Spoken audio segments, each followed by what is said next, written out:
किसी को बता दिया पशुपति व्रत कर ले, उससे ऐसा हो जाएगा, तू परेशान है ना, कर ले। किसी को बता दिया ऐसा कर ले, ऐसा कर ले। तुमने 2 बार कर लिया, तुम्हारा नहीं हुआ, पर उसने करा, हो गया। कारण क्या था? उसका एक कारण था, उसने तुम्हारी बात पर विश्वास कर लिया और तुम महादेव पर विश्वास ही नहीं कर पाए। अंतर यह आ जाता, उसने करा, हो गया।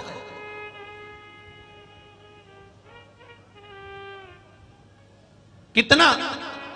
एक पशुपति व्रत को दुनिया के लोगों ने शिव महापुराण के अंदर जो पशुपति व्रत का महत्व है उसको कितना छुपा के रखा था साहब, कितना छुपा के रखा था।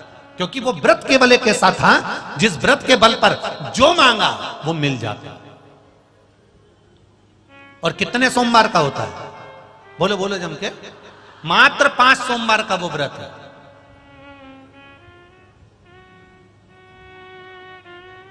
सुबह पूजा की थाली लेकर जाओ, भगवान का अभिषेक पूजन मंदिर में कर आओ। शाम को फिर वही पूजन की थाली, वही की वही थाली, उसमें प्रसाद और दिए कितने? 6 प्रसाद। एक पात्र में प्रसाद, 3 हिस्से कर कर मत ले जाना, एक पात्र में लेकर जाओ। मंदिर में जाकर शाम को प्रदोष काल में फिर पूजन कर लो। पूजन कर कर प्रसाद के 3 हिस्से कर दो। मंदिर में 6 दिए थाली में से उतार कर जमीन पर रख दो। भूमि पर रखकर 5 दियों को जला दो, प्रज्वलित कर दो। प्रसाद का 2 हिस्सा, 5 दिए जो जलाए हैं वो मंदिर में छोड़ दो। प्रसाद का 1 हिस्सा और 1 दिया जिसको जलाया नहीं है वो जमीन से उठाकर वापिस अपनी थाली में रख लो। बाबा को विनती करो, आज मेरा पहला पशुपति व्रत है बाबा, इसको स्वीकार करना। मीठे का प्रसाद लेकर जाना है, घर में बनाकर लेकर जाओ। उतना ही बनाना जितना मंदिर में लेकर जा रहे हो, उसके 3 हिस्से करने के लिए। ज्यादा मत बनाना। पति पत्नी भी अगर व्रत साथ में कर रहे हैं तो दोनों का प्रसाद अलग अलग बनना चाहिए। कढ़ाई को वापिस साफ करना, फिर पति के लिए वापिस बनाना। कई लोग एक ही कढ़ाई में हलवा ज्यादा बना लेते हैं, सीरा ज्यादा बना लेते हैं या खीर ज्यादा बना लेते हैं और उसमें से आधा हिस्सा पति के लिए निकाल देते हैं, आधा खुद ले जाती है। अब तुमने पहले ही तो कढ़ाई में से 2 हिस्से कर दिए तो उसका कोई फल नहीं मिलेगा। आप जितना बना रहे हो वो एक उपास के लिए होना चाहिए। पति का उपास है तो उसके लिए फिर दूसरा बनाओ, उसके 3 हिस्से फिर अलग। मंदिर में पहला व्रत करो, भगवान से विनय कर कर आइए।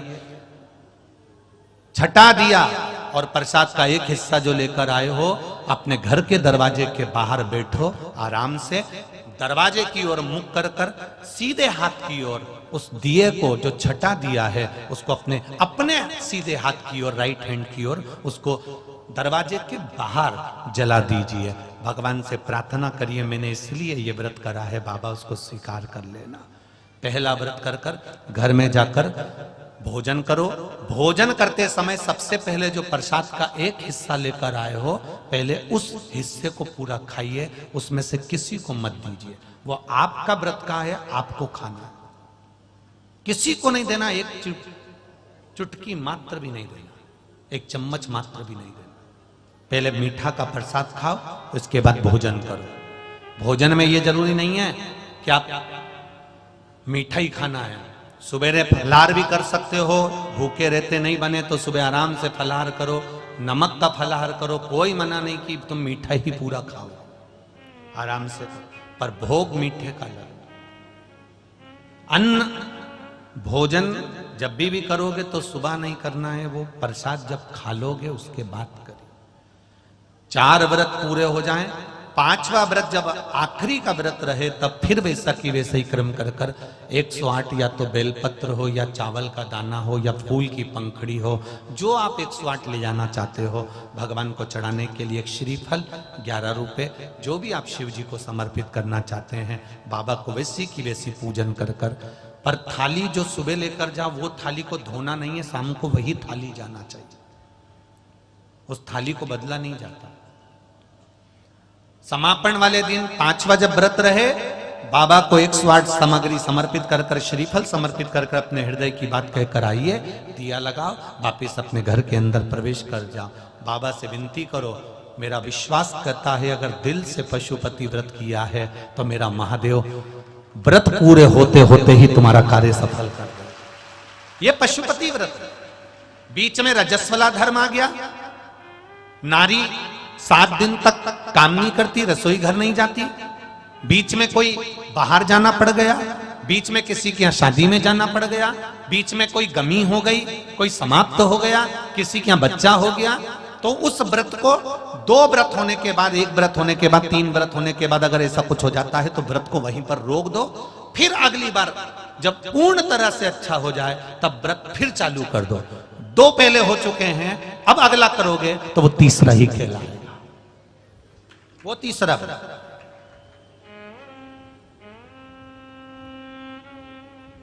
भगवान की भक्ति के साथ में ये पशुपति भगवान का स्मरण आप दिल से करो। कितना कितना छुपा हुआ था शिव महापुराण की कथा।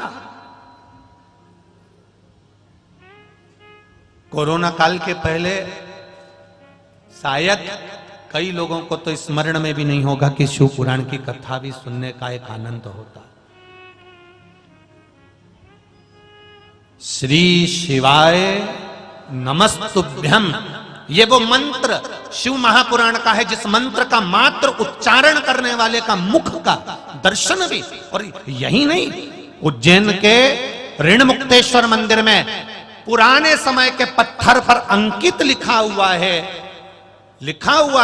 कि शंकर भगवान की शिव महापुराण की कथा सुनने वाला, भगवान शंकर का भजन करने वाला 1 पीढ़ी नहीं, अन्य पुराणों में 7 पीढ़ी तरने का लिखा है, पर उसमें लिखा 71 पीढ़ी तर जाती है। 71। अब वो 71 पीढ़ी कैसे ली गई? जब आप कथा सुनकर जाते हो, पत्नी ने सुनी तो उसके मायके में और उसके ससुराल में, पति ने श्रवण करा तो गाड़ी चलाकर जितने रास्ते से जाता है और उसका मुख जितनों ने देखा है उतने, कोई गर्भ में मर गया, कोई अधोगति में मर गया, कोई कुंवारी अवस्था में मर गया, कोई किसी कारण से मर गया, बहुत अभिलाषा थी उसके बाद भी बीमारी से मर गया। उन जीवों के कल्याण के लिए ये शिव पुराण है। कई लोग शिव पुराण सुनकर शिव पुराण की कथा तो करने लगे, पर लोगों को आज भी श्री शिवाय नमस्तुभ्यम व्यासपीठ से बोलने में संकोच होता है। उनको लगता है ये सियोर वाले महाराज का मंत्र है। भले वो व्यासपीठ से बैठकर शिव पुराण की कथा कर रहे हैं, भले उनने शिव पुराण चालू कर दी देख पढ़कर, पर उनको श्री शिवाय नमस्तुभ्यम उनकी गादी से बोलने में संकोच होता है कि सियोर वाले महाराज का कोई मंत्र नहीं है। उसका तो केवल एक ही निवेदन है कि इस मंत्र को शिव महापुराण, आप गीता प्रेस गोरखपुर की खोलिए, उसको पढ़ना चालू करो, उसमें आपको अपने आप मिल जाएगा कि श्री शिवाय नमस्तुभ्यम का लाभ क्या है। उसमें स्पष्ट करा है, स्पष्ट किया।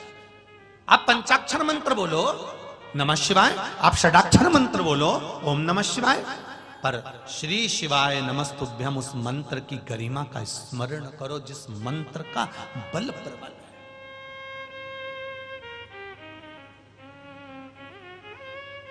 मेरा आप सबसे भी निवेदन है, आपके घर में आप जब फिर ही रहे हो, आपको लगे कि आज मैं बड़ी दुखी हूं, थोड़ी देर बैठ लिए, कोई पास में शिव जी का ओटला हो, शंकर का मंदिर हो, तुम्हारा जब मन करे 1 लोटा पानी लेकर घर में से लेकर जाना।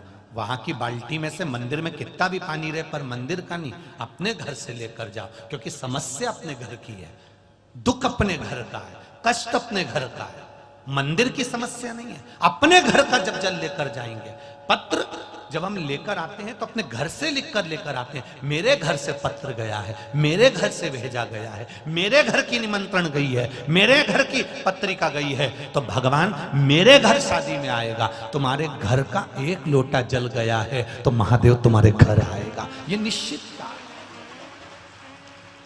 उस जल को हमें पहचान, अपने घर से इतना भी जल लेकर गए हो, थोड़ा भी लेकर, मैं बड़ा